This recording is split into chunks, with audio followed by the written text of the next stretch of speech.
Hello बच्चों, let's read this question. Match the column 1 with column 2।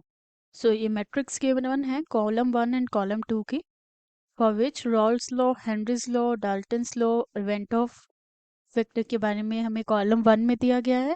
And जो column 2 है उसमें हम देख सकते हैं जो रिस्पेक्टिव इक्वेशंस हैं वो गिवन है हमें। एंड फॉर दिस कॉलम 1 में जो लॉज गिवन है वो हमें मैच करने हैं कॉलम 2 की इक्वेशन से। And these are some of the options given to us for this. So इस क्वेश्चन का जो की कॉन्सेप्ट है, इस क्वेश्चन का की कॉन्सेप्ट है that is the laws in solution. जो हम सॉल्यूशन चैप्टर में वेरियस लॉज पढ़ते हैं उसके लिए हमें मैच करना है। So let us start with the first one which is the Raoult's law. First is Raoult's law. Raoult's law and Raoult's law state करता है कि जो हमारे पास वेपर प्रेशर है सॉल्यूशन का, vapour pressure of solution that is equals to the product of the mole fraction, and this is multiplied by the pure vapor pressure of the solvent. And अगर हम कॉलम 2 के equation के according जाएं तो यहाँ पे ए लिखा हुआ है विच मीन्स किसी लिक्विड ए के लिए अगर हम रॉल्स लॉ को लिखते हैं so it comes out to be P A is equals to x multiplied p naught a, whereas pa represents the vapor pressure of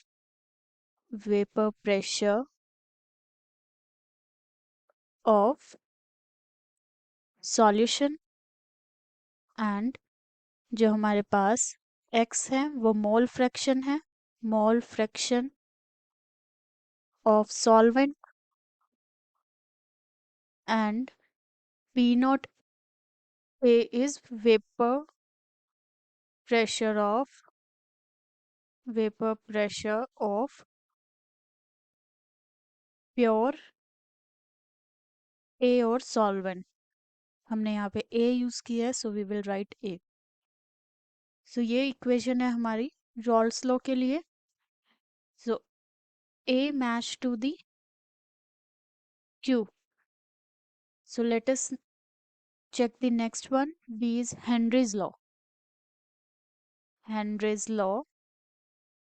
And according to the Henry's law, the partial pressure है of the gas above the solution is directly proportional to the mole fraction.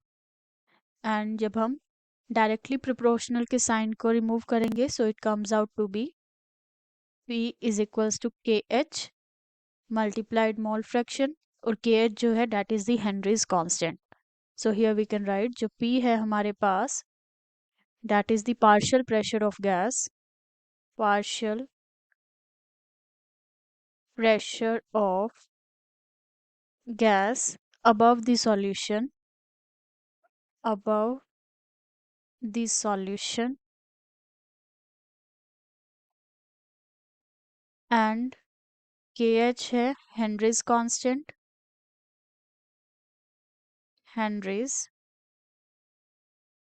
constant, और जो हमारे पास X है वो है mole fraction of gas in liquid, mole fraction of gas in liquid. So जो हमारे पास Henry's law की equation I that is P equals to KH multiplied X. तो जो B का मैच है that is the R. So let us move to the next one. जो next है that is Dalton's law. Dalton's law. And according to the Dalton's law of partial pressure, जो हमारे पास total amount of pressure आता है P total, it is P total that will be equal to the sum of the partial pressure of each gas in the mixture, जिसे हम represent करते हैं summation I is equals to 1 से start होगा जो P I है and this can be N number. Let us suppose हमारे पास कोई मिक्सचर है जिसके अंदर 3 तरह के हमारे पास गैसेस प्रेजेंट है। सो उसके लिए जो हमारे पास प्रेशर आएंगे that will be P A P B and P C. So जो टोटल प्रेशर होगा P total will be equals to the P A plus P B plus P C. And अगर हम पार्शियल प्रेशर को mole fraction में लिखें according to the Dalton's law then it comes out to be जो हमारे पास मोल fraction है जिसे हम एक्सआई से रिप्रेजेंट करेंगे that is equal to the ratio of the partial pressure of that gas to the partial pressure of the that gas to the total partial pressure exerted by the gaseous mixture. So according to this equation जो हमें column 2 में given है, column 2 में हमें x ए की form में given है, so we can write this X A is equals to P A divided by P T. So this will be the equation for the Dalton's law in term of the mole fraction. So जो हमारा third है that match to the means जो C है that match to the P. Now the last जो हमें given है that is the Van Hoff factor.